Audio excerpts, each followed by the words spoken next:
abo bagize ku ntego zabo bagaragaje ku byo bari bafite mu ntekerezo zabo. Mutekereze namwe ubwanyu muri mwe mu myaka 20 iri imbere muzamuri hehe?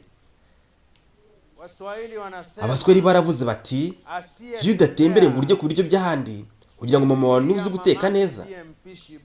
Ariko iyo utangiye gutembera ukajya mu tundi duce ubona abatetsi beza cyane. Uyu munsi rero turi hano kugira ngo tubashimire na bagenzi bacu baturutse hirya no hino b'abanyapolitike. Ariko ni ngombwa kwibuka ko ari iby'agaciro kandi koko mwarakihesheje. Mugomba kurushanwa mwebwe ubwanyu nk'abanyakenya. Benshi nuko bizabafasha gutsinda neza ibyo mwiyemeje. Muzatsinde ibyo bintu kandi bibagiraho agaciro ndetse n'igihugu cyanyu.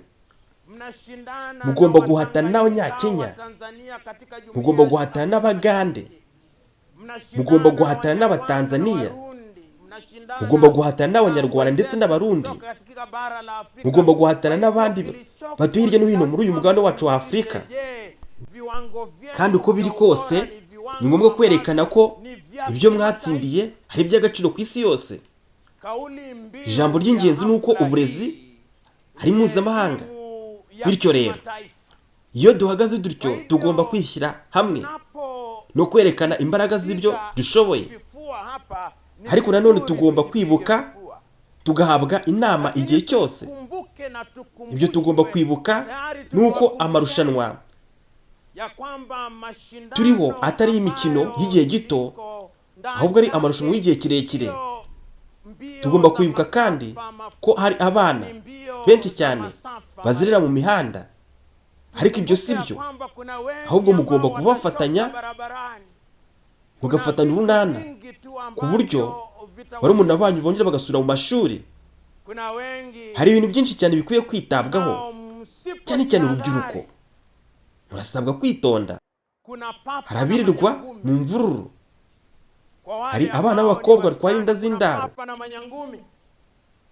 Ariko ibyo byose si byo. Hari n'abandi benshi cyane bafite ibibazo byihariye. Sinzi impamvu Bwana Kago yaturanyije iyi tariki, ariko uyu munsi ni umunsi mwiza, umunsi wo kwishima. Ikintu cy'ingenzi ni uko mu buzima uba umunyeshuri mwiza cyane kandi umunyeshuri uharanira intsinzi. Ukarangiza amashuri abanza uri umunyeshuri mwiza, ukarangiza amashuri yisumbuye uri umunyeshuri mwiza, ukarangiza kamenuza uri umunyeshuri mwiza. Ibyo bigaragaza indangagaciro n'uburere uba warahawe. Ndetse haba no mu kazi n'ibyo uzakora byose ukazabikorana umurava. Uba uri gutera intambwe nziza. Icyo gihe uba warubatse ubuzima bwawe bwiza bw'ejo hazaza, ubuzima bufite inzira nziza nyayo. Bityo rero mugomba kwirinda ibyabashora mu ngeso mbi ndetse n'ibindi bintu byose byabakoma mu nkokora. Icyo gihe igihugu kiragutegereje kandi wowe ubwawe wifitemo amahirwe wo kuba agatangaza, yaba kuri uyu mugabane dutuye ndetse no ku isi yose. Iri ni ijambo ryavuzwe na Professor Lumumba. Jye nitwa Aisha Ardos, duhuriye kuri Source TV 450, byandikwa bifatanye.